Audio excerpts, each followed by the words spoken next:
Hey everyone, this is Jarrett Fuller. Somehow already the summer has come to an end. Beginning next week, we are back to releasing brand new episodes. This week, though, we have one final rerun, and it is my 2018 conversation with Bryan Boyer. I remember finishing this interview thinking this is what I want Scratching the Surface to be. I'd been doing the show for a little over a year at this time and wanted to expand its scope. I wanted more thoughtful conversations that wrestled with big ideas, and this episode did that. I didn't know Bryan before this, but I'd been a fan of his work from afar and the way he thought about his work. His work focuses on something called strategic design, and as we picked apart what that meant, I saw so many parallels to the things I was interested in. This conversation turned into a series of conversations around strategic design, including episodes with Dan Hill, Justin Cook, and Marco Steinberg, all of which deeply influenced my own work and thinking. This episode with Bryan and the rest of the strategic design episodes are ones I still frequently get comments on of people really enjoying and learning from those episodes. And so I know these resonated with many of you the same way they did with me. There's more work to do in this area. There's more conversations to have. But for now, here is a conversation that kind of started my thinking in this with Bryan from a few years ago, and feels like the episode where I really found my voice as a podcast host and set the trajectory for what comes next. And so I hope you enjoy listening back to it today. Thanks again for listening, and I will see you next week with brand new episodes.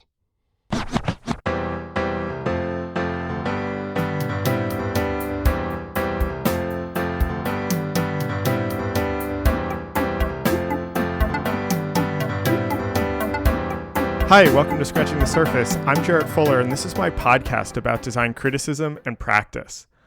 On this week's episode, I have a really fascinating conversation with Bryan Boyer. Bryan is a partner at the architecture and strategic design firm Dash Marshall, where he leads the studio's Civic Futures practice, which is this sort of interesting mix of strategic design and sort of design fictions or even speculative design.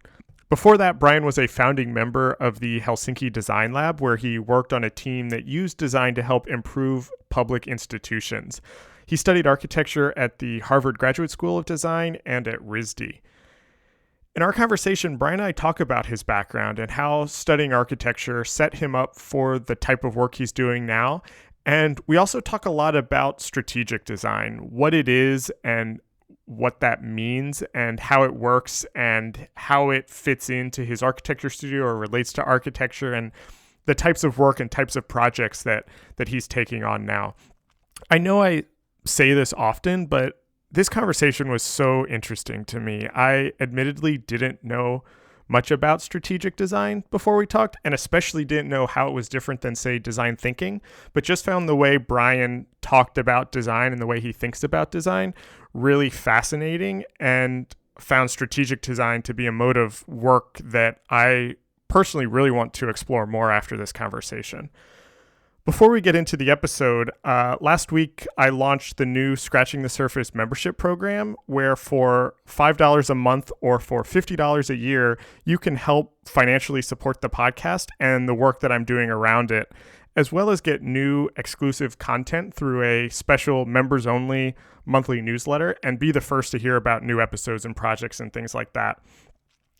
So in case you didn't see that announcement, if you are able and would like to support the work that I'm doing, I would love for you to subscribe. You can do that at scratchingthesurface.fm/members and read more about the membership program and what that means. So thank you for considering that. But right now, here is my conversation with Bryan Boyer.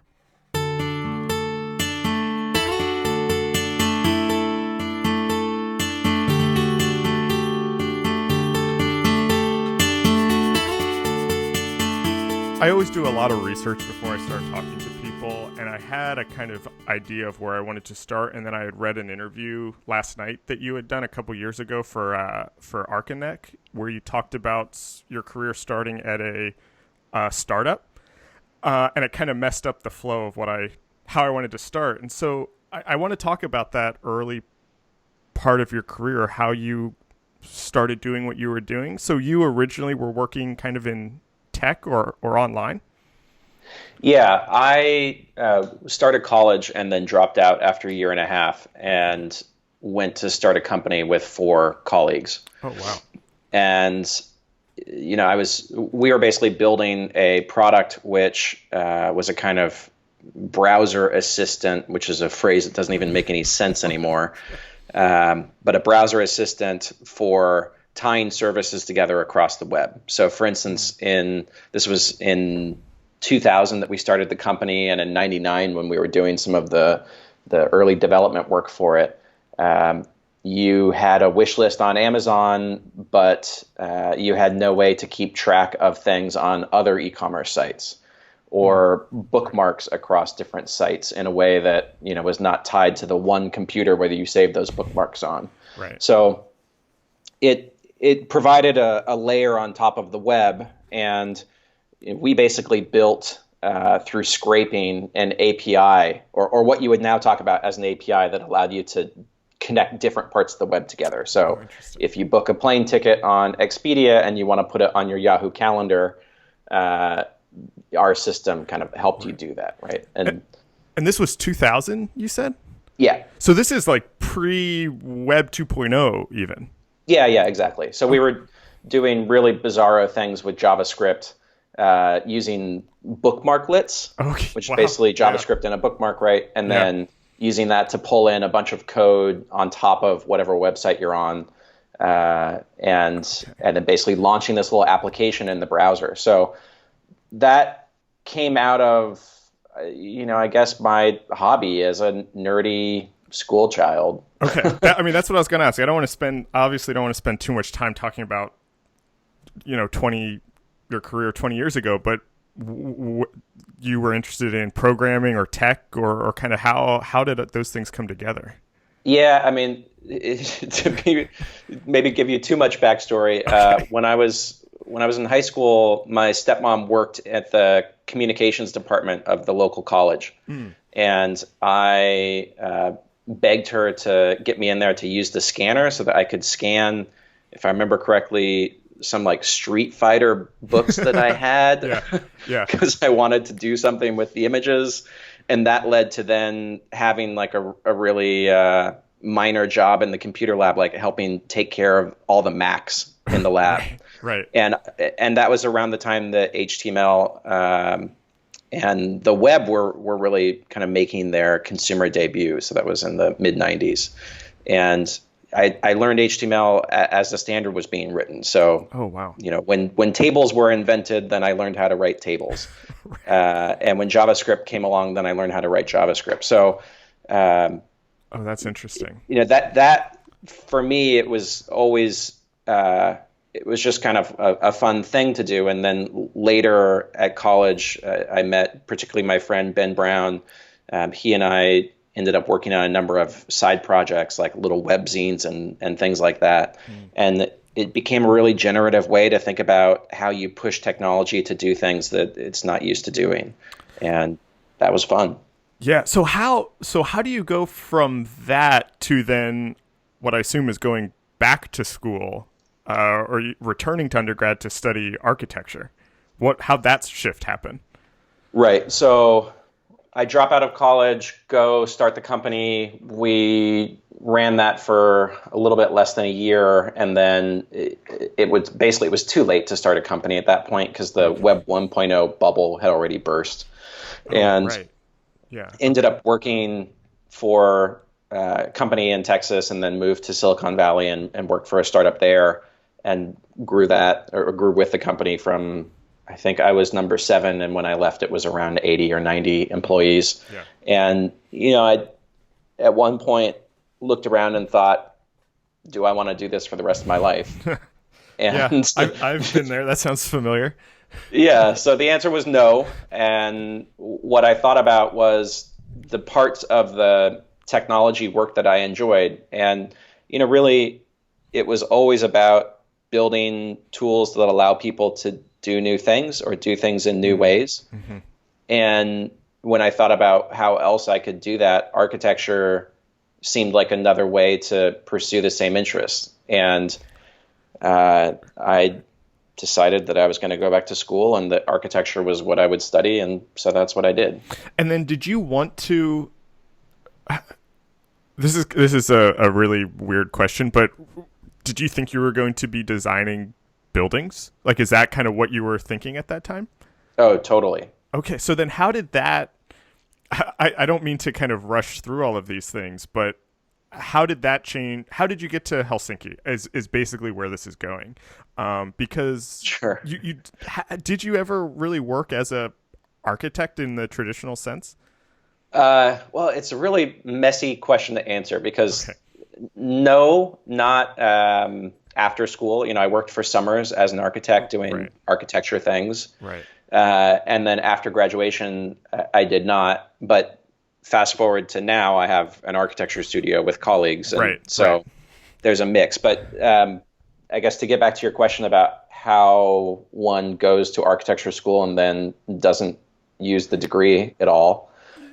Yeah. Well, I've talked to, just to kind of clarify a little bit. I think I've talked to a lot of architects on the podcast. I have a lot of friends who studied architecture and then go on to do things that are not considered architecture or to work in kind of tangentially related fields. And I'm always interested in what you learn in architecture school and how that sets you up to do all of these things that are not building buildings. Right. You know what I mean? Well, actually maybe an interesting connection here is that when I was a youngster working in the tech community, like all my friends were 10 plus years older. Right. And a number of them, particularly the ones doing the design side of building the web, had studied architecture or were architects. Yeah. And I remember like thinking, wow, these guys and gals are really smart. And so it proves your point that architecture as a field of study, produces people who go out and do many, many other things. And actually, it's an interesting, or I think it's an important topic to come back to at some point in the discussion, because I think as the design disciplines excluding architecture have kind of grown and expanded, graphic design, product design, interaction design have really opened up in a lot of ways. And architecture in the same time span really hasn't. But at the same time, I think that just the kind of basics of architecture are very fertile for addressing the kinds of systemic or larger scale challenges that we see now graphics, interaction, and product designers being interested in. Yeah. But to answer your question about Helsinki, there's like the rational story and the irrational story. Okay. So, and I think they're both important. Okay. Let's say there's like the thinking process story and there's the unconscious story. Okay, I love it. And the thought process was, I graduated in spring of 2008, and I moved with the person that I was dating at that point, who had a job at a very fancy architecture firm in Switzerland, and the idea was that I'd move there and I'd get a job as well. Okay. And I taught for the summer and did a fellowship, and then by the time it was September or so, and I was putting together the portfolio and really trying to shop around for jobs, Lehman Brothers collapsed, and then the entire global economy collapsed. Right. And that means that no architecture studio, as far as I could tell, anywhere on the planet was hiring. Yeah. And at the same time, my professor, Marco Steinberg, who was actually my first professor in grad school, and then I had done work with him after that, he had actually, before graduation, he had said, I'm going to go to Helsinki and do some work that I think you'd be really good at. You should think about coming with me. And I said, no, I'm going to go be a famous architect, obviously. So no, thank you. And when I didn't have any options in architecture, then, I kind of course, confidently, but actually sheepishly called Marco and said, hey, maybe I will come to Helsinki and do some consulting work for you, just while I let the economy come back. Mm-hmm. And and I did that for a few months, and then that turned into, hey, this is really interesting. And in fact, this is much more interesting than going to work for some big architecture firm.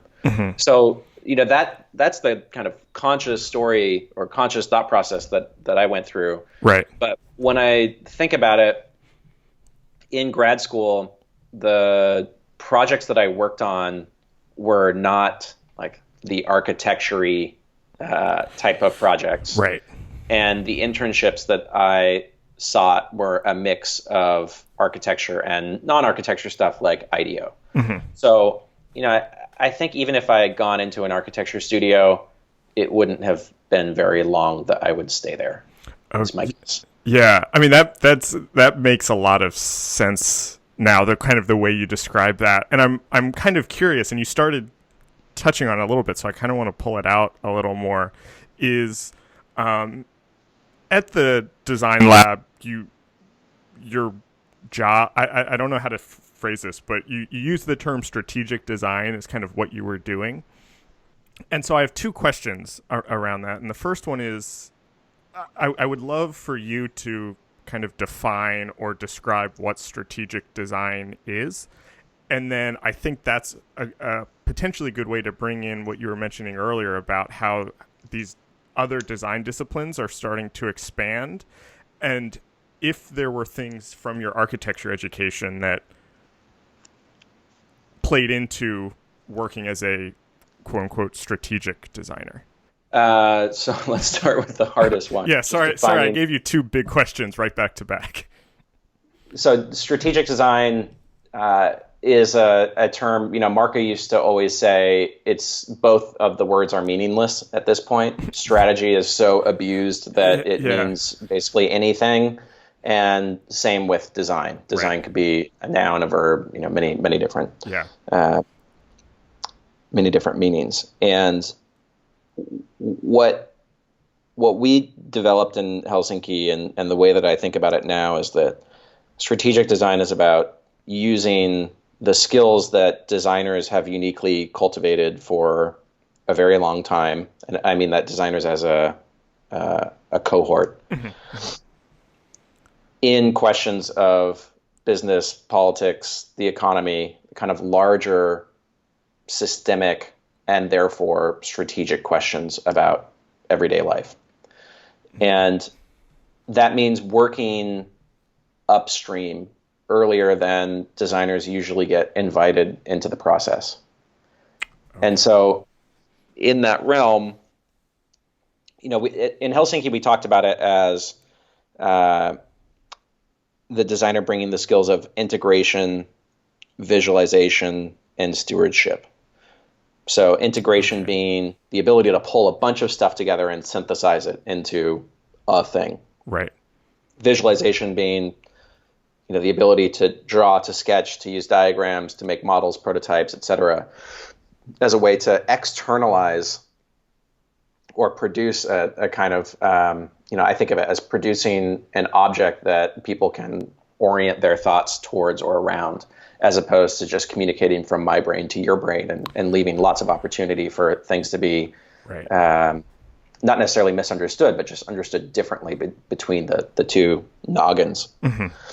And then stewardship is really this notion of iterating through a process and understanding that even though you make some key decisions, or maybe you have you have a direction early on, that when you actually start to implement that direction, that things don't always work out and that you have to adjust. And so it's the idea of maintaining kind of intelligence and presence across a process, which is in distinction to, and this is a gross generalization, a more industrial process where the intelligence tends to be at the beginning and the execution is at the end. Okay. So like in the what we call the Blue Book, Recipes for Systemic Change that we wrote in Helsinki, there's a diagram that shows basically the idea of consultants and contractors being kind of what work has been boiled down to. So, if you're a company, you call in consultants to tell you what to do, and then you usher them out of the room, and then you call in contractors and you say, okay, now do it. Right.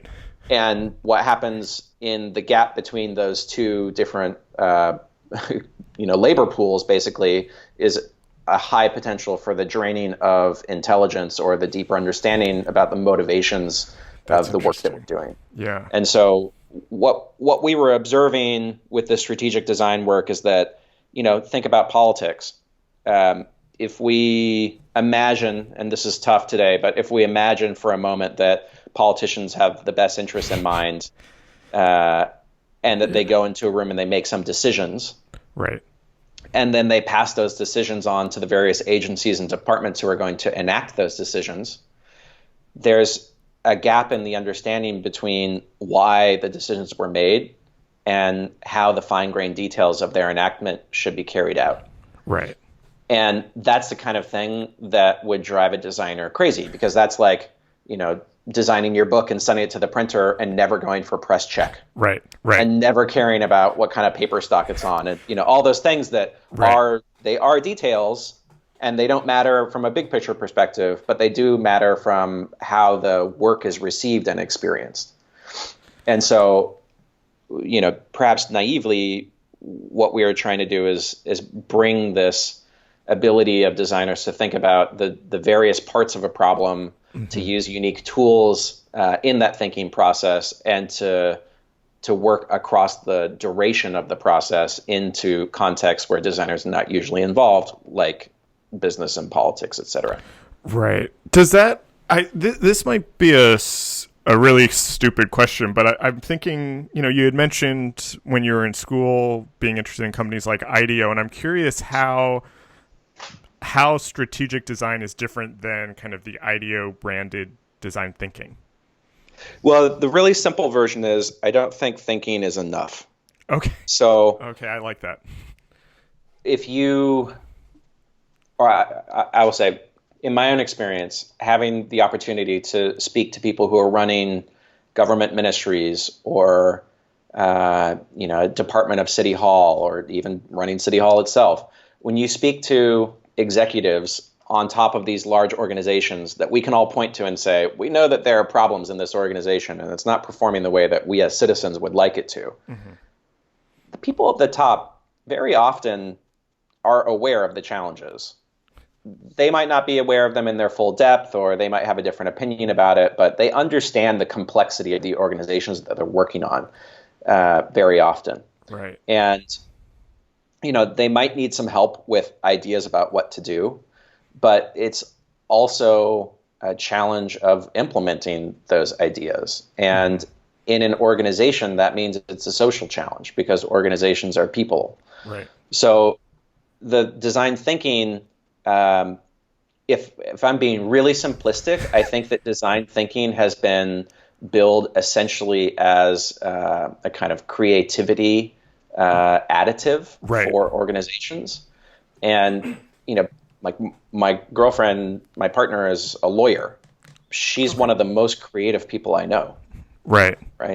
So I don't think that creativity necessarily is the challenge.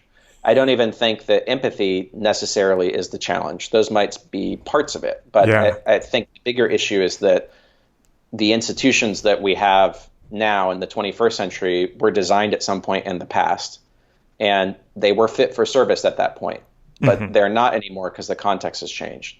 So we can't just think about rewiring those institutions. We have to think about it and also figure out a way to implement that rewiring, or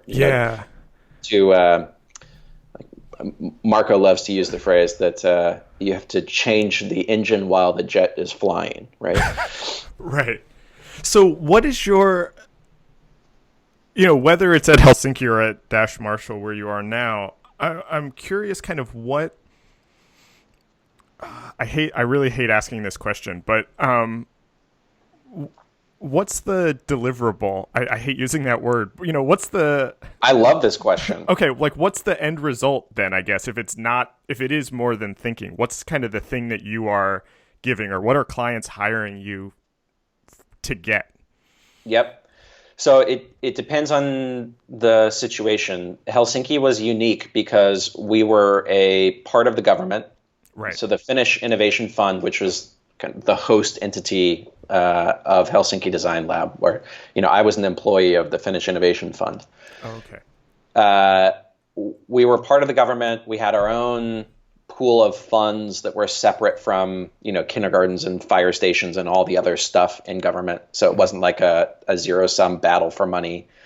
And that meant we could go to the Ministry of Education and say, hey, we want to work with you on one of your thorniest challenges. So you pick the challenge, we'll bring the approach and some resources, and we'll work on it together.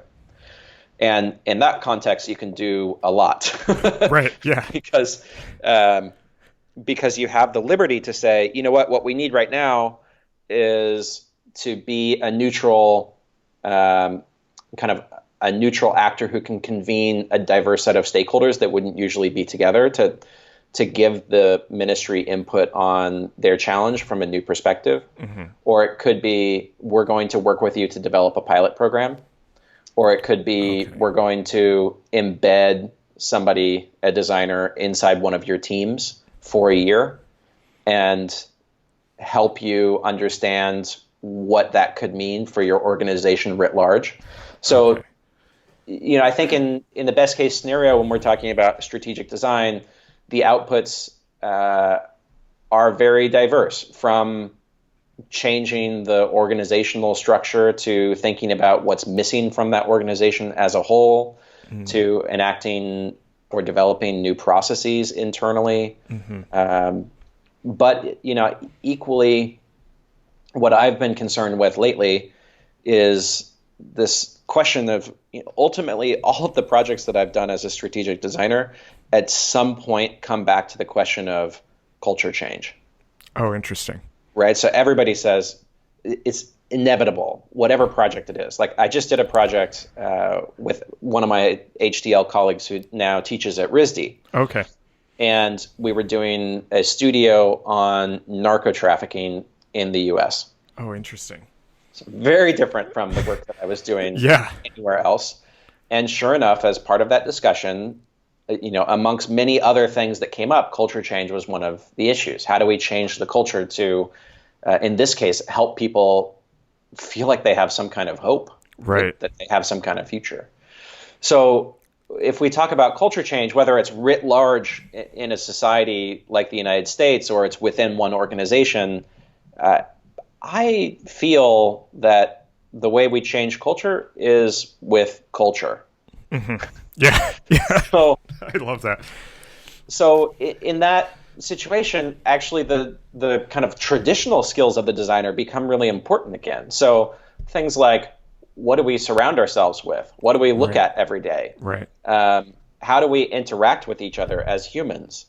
Like, what are the artifacts? What are the routines and what are the rituals that are part of our life? Right. And designers have been obsessing about and nudging forward those things for their entire existence. So, when you asked about deliverables, I gave you a list of kind of very highfalutin things that frankly are incredibly difficult to even have the opportunity to try to implement, let alone be successful implementing.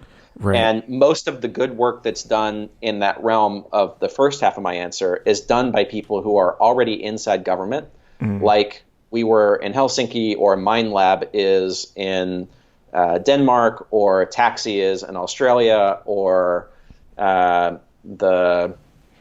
not quite in government, but close, the Mars Discovery Center is in Toronto. There's a lot of organizations now around the world that are using design from inside government, not as consultants. And that's my kind of biggest, I believe that position of working as an insider is really the only way to make significant change. Yeah.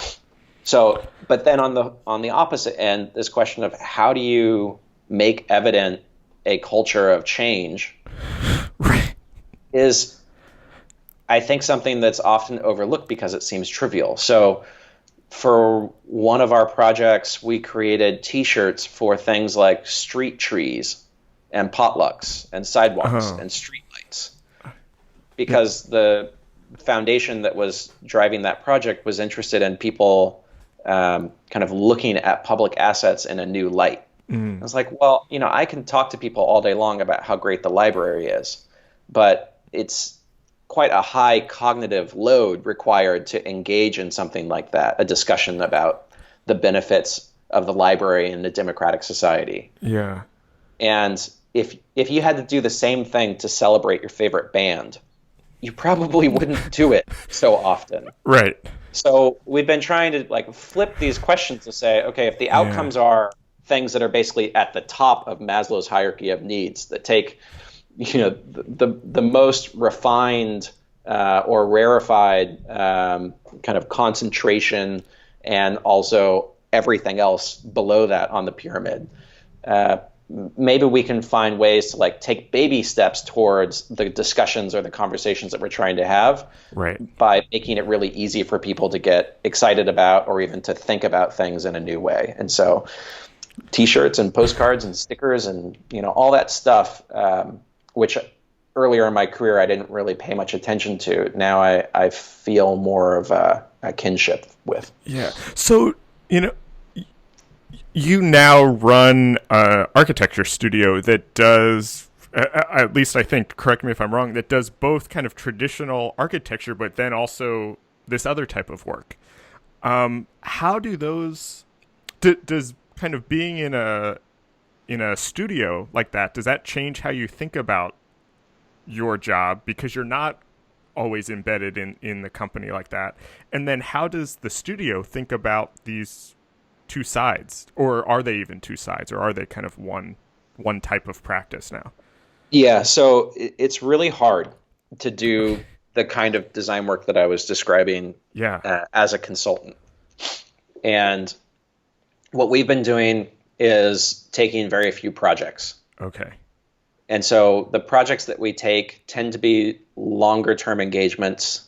Instead of maybe a few months, we try to take projects that are more like a year, because I think that gives us more time to develop a relationship with the people that we're working with, to really wrap our minds around what's going on, and to produce something that we think has at least a small chance of having an impact. It's something that we're still figuring out. Is actually going back to the question of deliverable, is what's the right deliverable for a consulting studio like ours? Yeah. So we've been experimenting with things like film and I wanted to ask you about that actually. Different types of media, basically focusing more on media. And I don't know. When I came back to the States, I thought, okay, what am I going to do? And one of the downsides of having worked at a very singular organization is that there's nothing else like it. Right. So when I looked around, I was like, oh, it's not even like there's a thing that's like Citra, like the Finnish Innovation Fund, but just not quite as good, or maybe a little bit more political or something. There's just nothing like it. So I decided to focus it more on the private practice and to fold the strategic work into the architecture studio with my two colleagues, my two partners. And I will say it's a very different type of work, but I think what's been useful is having to think through this question of how you practice, or what a strategic design practice looks like in a different mode, because I think it's a field, or it's a corner of the design field writ large that is still developing, certainly, and needs to develop still. And therefore, trying it out in a new context it's a big experiment, and maybe in a few years I'll find out that it just isn't worth it, and I'll do something else, or we'll shift the practice somehow. So we're treating it like an experiment. I want to, you mentioned video and kind of treating this as an experiment. I wanted to ask you, I have two thoughts. I wanted to ask you about this kind of, I don't know, the initiative or kind of way of working that you're calling Civic Futures, that you describe on the site, I love this as I'm reading it from the site right now, a mashup of Bleekerian design fiction and strategic design with a little bit of Adam Curtis style, connection hungry narrative stylings mixed in. First of all, I love everything about that sentence. But I kind of wanted to ask you about that and what that means to you. But I also want to connect it back to something you mentioned earlier about these design fields kind of expanding and architecture maybe not as much. And that as a graphic designer who has never studied architecture but has always had a big interest in architecture, I've always loved how it seemed like architects, more so than graphic designers, were comfortable working in that kind of mode, in the speculative mode, in something that's a little more design fiction, that's a little more maybe experimental, that's kind of maybe not going to be a building or not something built. And it actually, this project feels like it very much follows in that tradition. And so I'm just kind of curious your thoughts on that. I don't know if that was really a question, but the way you're thinking about that and its relationship to maybe architecture or architecture history. Yeah, sure. Well, I mean, you're right. Architects traditionally have been very speculative. Yeah.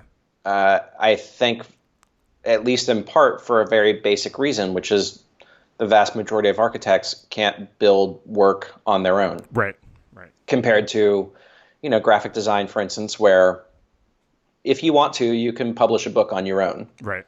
Build a website, certainly you can do that. So, of course, there are some things maybe that are beyond your reach, but the vast majority of what the discipline includes are things that are fairly accomplishable. Mm-hmm. And that's just not the case for architecture. So people have been forced to be speculative, particularly people who are, in a context where they're, they have a diminished role in society. Like there's a pair of Russian architects, the Brodsky brothers, I can't remember their first names, who, behind the Iron Curtain produced these really, really beautiful architectural narratives. Okay. And that's because they didn't have any way to participate in the production of architecture in their society, or let alone the democratic process that didn't exist in their society. Right. And so they used their skills as a way to kind of do both of those at the same time. Or if you look at different periods of economic, let's use the economics phrase, different periods of economic softness, like the 80s after the oil crisis here in the US, right? That's when you see the explosion of deconstructivist architecture, which was largely on paper in the beginning. And personally, I think at least part of that is the fact that there weren't people out there commissioning buildings like there had been previously. And so the creative energy, probably the surplus of creative energy, if we're being honest, had to find some way to be expressed, and it was expressed on paper. And I think what's useful about that is the rigor that it introduces of being, speculative or projective about a future. Right. I would say that oftentimes architecture, or at least the critical kind of academic side of architecture, tends to be speculative in a dystopian manner. Yeah. And what we've been trying to do with our Civic Futures work is to say, like, we want to hold constant this idea of thinking about the future, and we want to hold constant this idea of imagining not just the nouns of the future, the buildings or the pieces of technology or whatever it is, but also the verbs that are enabled by those nouns, the new behaviors or the new experiences. But we want to, as a kind of third part of it, we want to orient in a way that is definitely not dystopian and definitely not utopian. So we want to use it as a way to think critically about a future that might not feel plausible, but feels possible. And, what I found is we could walk into a room with all the charts and graphs and kind of rational justification for a really great idea. But if people don't feel it, Right. it's hard to get them motivated. And what we've been experimenting with the Civic Futures work is kind of going far in the opposite direction and saying, great, we'll use the kind of tools of rational analysis in our studio as a way of developing ideas. But when it comes to expressing the ideas, we'll express them as much as possible as glimpses of a future state.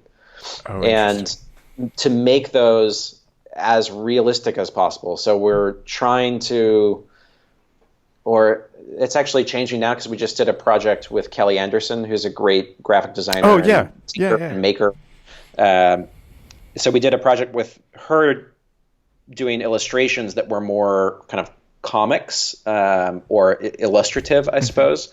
Okay. And prior to that, we had really been insistent on saying we're only going to show things that are as photorealistic as we can make them, because when you see something that's photorealistic but it doesn't look like your city, what we noticed in the few audiences that we were lucky to have is that people are like, whoa, they kind of like perk up quicker than if we show them a illustration of a future. Yeah, that makes sense. I'm curious about the role of writing in your work. You've kind of kept up you've been kind of blogging for years. You are prolific on Medium. You write these great case studies about your projects. It seems like writing is very central to the actual development of these projects also. And so I'm just kind of curious how just the practice of writing fits into what you do, both personally and professionally, really, and how that kind of shapes the way you think about design. Ooh, that's a good question. I mean, in part, it's because I don't really know what I'm thinking until I try to write it. Yeah. Or I have the luxury of a long conversation like this, where we have an hour to really talk through things. Yeah. So for me, it's a selfish in a way, the writing, because it helps me understand kind of where my brain is. But the other part of it, and this is something that I picked up, I think, from the technology community, where in the tech world, people are much more open with their process than in the design world. Yeah. And so people, if you solve a hard problem, actually, this is interesting, because in the tech world, if you're, I don't know, let's say you're building Facebook. Yeah. The hardest parts of what you're doing are about the algorithm that powers everything, that magical algorithm. Right. So you definitely do not write up how you solve that hardest problem. Right? That's your secret sauce, and you don't want to tell anyone. But you do write up and share every other hard problem that you solve, just not the absolute hardest. And what that does is create opportunities for people who are new to the field or new to the work to kind of use those as grappling points or stepping stones to kind of climb their way up to new levels of understanding, and also to accelerate the work of the entire field. So you have Facebook and Google and all sorts of other companies contributing not just to open source projects, but then also writing very detailed accounts of how they solve those problems. And that's something that, certainly we were involved in, or I was involved in when I was part of that community. And I've just never really understood why designers are so cagey about what they do. And so with particularly when we started the work in Helsinki, recognizing that it was a new way, or let's say a slightly different way of thinking about the role of designers and even the day-to-day tasks of designers, like your question about deliverables is really appropriate, because, or it's a really valid question, because like, what the hell are you actually doing? That we wanted to bring to life as much as possible this alternative path for designers. Yeah. Because if we couldn't do that, then there's really no future path for it, right? Because there are very few schools that are teaching the kind of design work that we were talking about. So we felt like, at the time, part of the strategy there was to change government and change design. Yeah. And on the changing design side of things, writing about the process of design was the primary tool that we developed. Yeah. I love that. And that leads in great to what my next question is. And this is a question that I ask everybody. This podcast really started as a kind of inquiry into design criticism and how we talk about design, specifically graphic design, because I felt like so much of the, as you kind of touched on a little bit, so much of the writing about graphic design was either like, here's how to do this thing in Photoshop or something, or it's kind of the quick critique of big Fortune 500 company has a new logo. Let's see if it's better than the other one. And I felt like there was a deeper way we could talk about graphic design. And so I'm kind of interested in, from your perspective, what are the issues or the topics that designers should or could be writing about or talking about kind of right now, 2018? What are the things that kind of deserve a critical gaze? Oh, man. I'm going to think about this one for a minute. I should have warned you about this. Well, I had intended to listen to some episodes of your podcast, and then I would have known what questions you're going to ask. And unfortunately, I didn't have time. No, that's okay. But, I think right now,